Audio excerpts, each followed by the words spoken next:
আসসালামু আলাইকুম viewers, welcome back to my channel. আজ আমি আপনাদের তৈরি করে দেখাবো ঘরে থাকা কিছু মশলা দিয়ে সহজভাবে তৈরি বিফ তেহেরি রেসিপি। চলুন তাহলে দেখে নেওয়া যাক বিফ তেহেরি তৈরির জন্য কি কি উপকরণ লাগছে। তেহেরি তৈরির জন্য আমি এখানে 1 কেজি থেকে একটু কম বিফ নিয়েছি। এগুলোকে আমি ছোট ছোট পিস করে কেটে নিয়েছি। আর নিয়েছি পোলাওয়ের চাল 2 কাপ পরিমাণ। এগুলোকে আমি আধা ঘন্টা ভিজিয়ে রেখেছিলাম, দেন পানি ঝরিয়ে একটি বাটিতে উঠিয়ে রেখেছি। আর নিয়েছি 1 কাপ পরিমাণ পেঁয়াজ কুচি।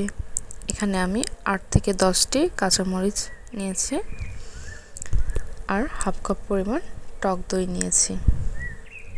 রান্নার জন্য একটি হাঁড়িতে 1 কাপ পরিমাণ সরিষার তেল দিয়ে দিচ্ছি। দেন তেলটা ভালোভাবে গরম হয়ে গেলে যে পেঁয়াজ কুচিগুলো রেখেছি, সম্পূর্ণ পেঁয়াজ কুচি আমি এই তেলের ভেতর দিয়ে দিচ্ছি। পেঁয়াজ কুচি দেওয়া হলে হালকাভাবে এগুলোকে একটু নেড়ে দিতে হবে।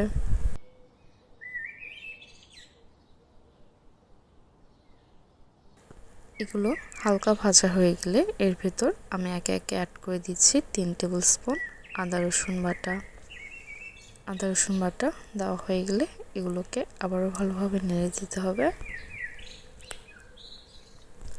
মেশানো হয়ে গেলে এই পর্যায়ে যে বিফগুলো আমি কেটে রেখেছি সেই বিফগুলো এখন আমি এর ভিতরে দিয়ে দিচ্ছি।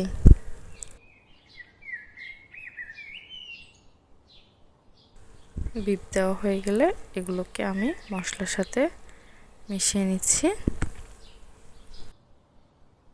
ভালোভাবে মেশানো হয়ে গেলে বাকি যে ইনগ্রিডিয়েন্টসগুলো আছে এগুলো আমি পর্যায়ক্রমে অ্যাড করে দিচ্ছি।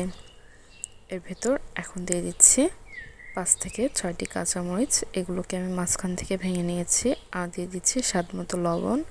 এখানে আমি 1 টেবিল স্পুন রেডিমিক্স গরম মশলা ব্যবহার করছি। এখানে দিয়ে দিচ্ছি 1 টেবিল স্পুন জিরার গুঁড়া, 1 টেবিল স্পুন ধনিয়া গুঁড়া, আর দিয়ে দিচ্ছি 2 টেবিল স্পুন রেডিমিক্স তেহেরি মশলা। এখন যে টক দইগুলো রেখেছিলাম সেই টক দই এখন এর ভিতরে অ্যাড করে দিচ্ছি। এ পর্যায়ে আবার ওইগুলোকে ভালোভাবে মিশিয়ে নিতে হবে।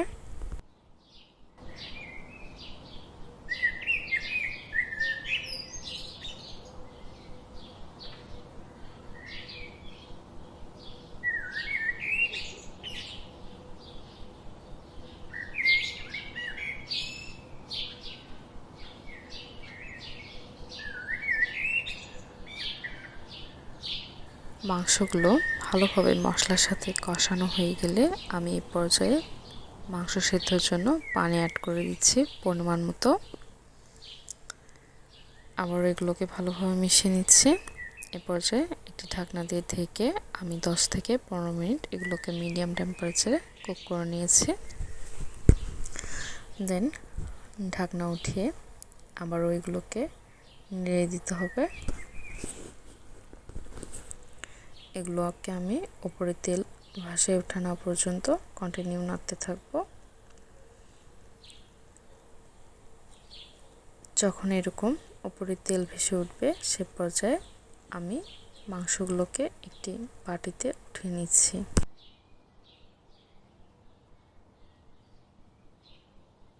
শুধু মাংসের পিসগুলো এভাবে বাটিতে উঠিয়ে নিতে হবে। আর যে মশলাগুলো আছে সেই মশলাগুলো হাঁড়িতে রেখে দিতে হবে।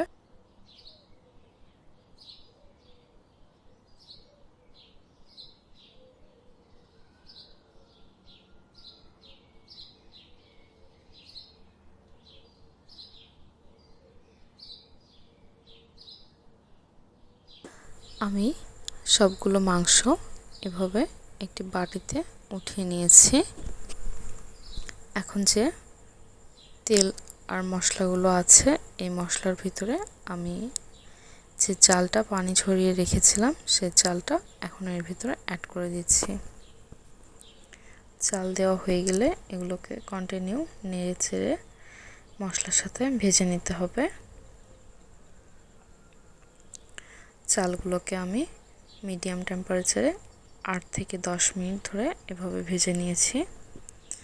এ পর্যায়ে আমি 4 থেকে 5টি কাঁচামরিচ অ্যাড করে দিচ্ছি অ্যান্ড এগুলোকে আবার ভালোভাবে মিশিয়ে নিচ্ছি। দেখুন আমার চালগুলো এ পর্যায়ে পারফেক্টভাবে ভাজা হয়ে গেছে। এখন আমি এর ভিতরে গরম পানি অ্যাড করে দিব। আমি এখানে 4 কাপ পানি দিয়ে দিচ্ছি। এখন আমি 2 কাপ পানি দিয়ে দিলাম। এ পর্যায়ে এগুলোকে আবারও ভালোভাবে মিশিয়ে নিচ্ছি। মেশানো হয়ে গেলে এখানে আমি আরও 2 কাপ পানি অ্যাড করে দিচ্ছি। আমি 2 কাপ চালের জন্য 4 কাপ পানি ব্যবহার করেছি। আপনারা যে পরিমাণ চাল নেবেন ঠিক তার ডাবল পরিমাণে পানি এখানে দিয়ে দিবেন। এখন একটি ঢাকনা দিয়ে ঢেকে আমি 8 থেকে 10 মিনিট এগুলোকে কুক করে নিয়েছি। এখন এগুলো 70 to 80% কুক হয়ে গেছে। এখন এগুলোকে আবার ভালোভাবে মিশিয়ে নিচ্ছি। মেশানো হয়ে গেলে যে মাংসগুলো আমি আগে থেকেই রান্না করে রেখেছি সেই রান্না করা মাংস এই পর্যায়ে আমি অ্যাড করে দিচ্ছি।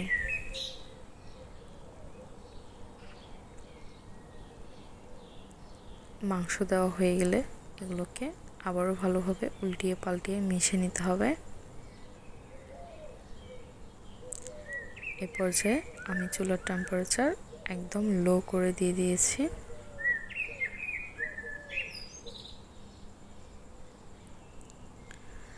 ভালোভাবে মেশানো হয়ে গেলে একটি ঢাকনা দিয়ে ঢেকে 10 থেকে 15 মিনিটের জন্য এগুলোকে আমি দমে দিয়ে দিব লো টেম্পারেচারে।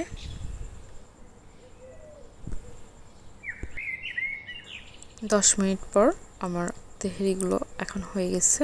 এগুলো এখন আমি আপনাদেরকে উঠিয়ে দেখাচ্ছি তেহারিটা কতটা পারফেক্ট এবং ঝরঝরে হয়েছে। আমি এখন এগুলো একটি সার্ভিং প্লেটে উঠিয়ে নিয়েছি। আমার তেহারিগুলো এখন পরিবেশনের জন্য রেডি।